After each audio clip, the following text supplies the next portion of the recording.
Very little is known about the Far Realm. It exists outside the multiverse as we understand it, a place beyond the reach of the planes and the rules that govern them. The Far Realm does not follow the laws of reality, magic, or reason that define the rest of D&D's cosmology. It is the embodiment of the incomprehensible, a realm of alien logic, fractured existence, and profound madness. And if there are rules or systems that govern it, they are ones no mortal mind has ever truly understood. Those who have come closest have not returned with answers, only with shattered sanity lost forever to madness. Today we're talking about the realm known as the Outside, the Far Realm. This is going to be a slightly shorter video than some of my others, and that's kind of intentional. There simply isn't enough concrete information about the Far Realm, and that's kind of the point. The Far Realm is meant to be a plane of dizzying eldritch horror, something fundamentally incomprehensible. The more rules, the more explanation, and the more structure that you give it, the less alien it becomes, and that's why the official lore surrounding it is so scarce. Towards the end of the video, though, I am going to step beyond canon and talk about what the Far Realm means to me personally, my own headcanon for this place, so expect a little bit of speculation for a change. But let's start with what we do know. The Far Realm was first introduced in 1997 in The Gates of Firestorm Peak.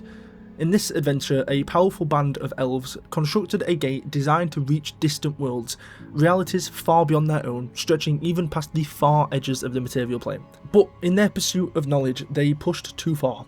The gate pierced beyond the multiverse itself, allowing them to gaze upon something utterly alien, what would later be known as the Far Realm. The moment they saw it, their minds collapsed. The elves were driven into irreversible madness, their understanding of reality shattered by what they had seen. The Far Realm was not to be referenced again until 2001, in 3rd edition's Manual of the Planes, and even then, and ever since, it has appeared only sparingly, mentioned in small pieces across later 4th edition and 5th edition material, never fully explained. From the few creatures that survived contact with the Far Realm, frighteningly few at that, we gain a glimpse of what the realm is like. The reality of the Far Realm is described as being thin, extremely thin, compared to other planes.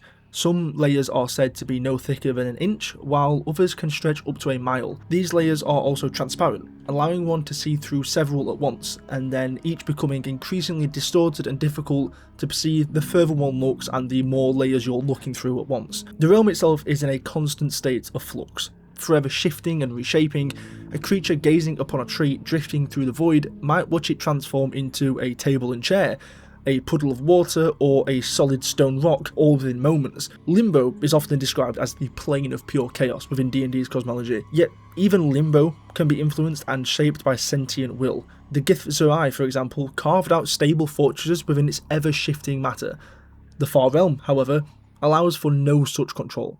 It is not merely chaotic, it is utterly uncontrollable, a place of raw, untamable madness. Time also has no meaning in the Far Realm. This place exists in both the future and the past, but also being entirely present. One traveller could daringly venture into the Far Realm for just a minute, just 1 minute, 60 seconds, and then come back anywhere along the standard D&D timeline. 100 years in the past, 10,000 years in the past, or, a million years in the future. It didn't matter. The Far Realm does not interact with time the way that the D&D universe does. To dedicate your life to studying the Far Realm, to truly understand this maddening place, you would first have to reach it, and that alone is a near impossible task. It would be easier to descend into the deepest pit of the Nine Hells, or to walk openly through the gates of Celestia, than to find a path to the plane beyond the planes. The Far Realm exists outside the standard cosmology entirely, and for that reason alone it is extraordinarily difficult to reach. Some accounts speak of a portal hidden in the furthest reaches of the astral plane, one that leads directly to the outside itself. But it is said that this gateway was sealed by gods long ago, out of fear what lies beyond it. Other methods are even more dangerous. Twisted magic can sometimes draw aberrations into the multiverse, tearing holes through reality as they arrive. In theory, one could attempt to follow such a creature through the breach it uses, assuming of course the aberration doesn't kill you first. And then there are the cultists of the Elder Evils, those who devote themselves to ancient, incomprehensible entities that exist beyond mortal understanding. These cults very well could possess portals to the Far Realm.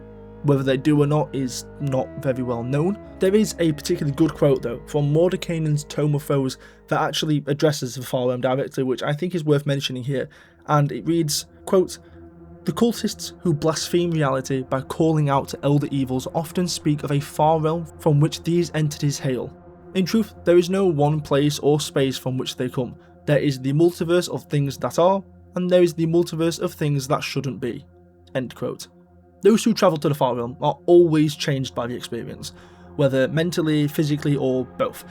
No one returns untouched by what they encountered there. Some of the realm's effects can be held at bay by staying close to the portal through which you entered, but even then, safety isn't really present.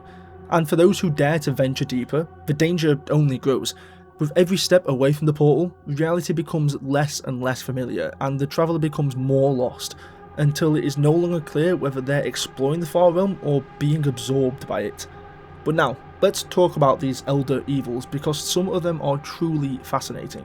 There is very little concrete information on elder evils that exist within the far realm itself, and for obvious reasons. If these entities dwell in a place beyond perception, then understanding them in any meaningful way is pretty much impossible. That said though, there is one elder evil worth mentioning, and her name is something that I'm going to pronounce as Persephicus, because I couldn't find a pronunciation of it. Persephicus the Blood Queen. She is named in lore as the accidental creator of the Aboleths. The Aboleths do not truly venerate the Blood Queen. They understand that their creation was not intentional, that they came into existence through an accident, formed from her blood after a brief and catastrophic interaction between her being and the material plane.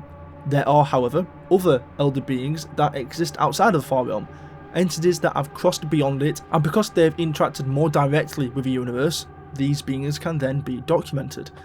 There are many such entities, and kind of far too many to cover here, but one of the most notable is Hadar. Hadar is what is known as an elder evil infested star. Sometime before 1396 DR, it is believed, due to the actions of the Abelethic sovereignty, that several stars in realm space became corrupted by elder evils tied to a being known only as the Eldest. Hadar was one such star. By this point, Hadar was already dying. In desperation, it sent agents into Toril in search of a way to avert its extinction. These agents became known as the Heralds of Hadar, and through them, Hadar granted spells that many players might recognise today, such as the Arms of Hadar and the Hunger of Hadar. Then there is the Eldest himself, mentioned just previously. The Eldest is believed to be the first ever Aboleth of Abea Toril, an Aboleth of incalculable age. It is the most powerful Aboleth known in existence outside of a Blood Queen, and was the ruler of the Aboleth city of Zifu, located in Abea, the twin planet of Toril. Then lastly, my favourite, Father Limmic. This guy is someone who was brought to Toril by the elves of Myth Draenor, and upon his immediate arrival to the material plane, he was trapped in ice by the elves, where he remains to this day. He just looks so funny. It's so goofy. I love him. He's amazing. Look at him. And honestly, that's kind of all there is to say about the Far Realm, at least in a general canonical sense. There are numerous elder evils scattered throughout the wider D&D cosmology that I could have talked about, but listing them one by one would turn this video into more of a eldritch horror roll call, and that's not really the point of a Far Realm, to, list absolutely everything you know about it. It's meant to be something that's not truly and fully understood. So for now, I'm content to leave the official lore exactly where it is. Sparse, fragmented, and unsettlingly incomplete. Now though, as mentioned, I do just want to end on a little homebrew speculation for you all, what I believe the Far Realm to be. My personal interpretation of the Far Realm is that it doesn't exist alongside the multiverse at all, but it exists kind of beneath it or beyond it, like a deeper layer of reality. If the planes we know are a finished structure, then the Far Realm is the raw material. The chaos, the madness, the incomprehensible geometry, it isn't evil by design. It's reality before it learned how to be stable. The universe trying and failing to understand itself. And I like the idea that it succeeded once. That our current D&D multiverse, that planes, the gods, time, causality, are what happens when the Far Realm finally locks into a coherent form. But then, in my mind, who's to say it only happened once? What if other universes, completely different ones, are just other successful outcomes of that same chaos? Just like how the planet Earth canonically exists within the material plane of D&D, what's to say that other universes that we don't know of don't exist within the Far Realm? Or maybe I should say not within the Far Realm, but because of the Far Realm, I guess. Other realities that formed by chance following different rules entirely, such as Lord of the Rings, Game of Thrones, or the Warhammer universe. Worlds that are utterly alien to ours and to D&D could be echoes of the same origin, not connected per se, just born from the same chaotic source. That's my headcanon of it anyway. Please do let me know what you think of this though. I actually really like it, and it's one that I will probably treat as like the truth when I run games of D&D in the future and they touch upon the Far Realm. So yeah, let me know what you think, and if you have any other ideas about what the Far Realm is to you, like the origin, the true meaning of the Far Realm, stuff like that, please do say. I'd love to discuss down in the comments. But yeah, that's kind of it.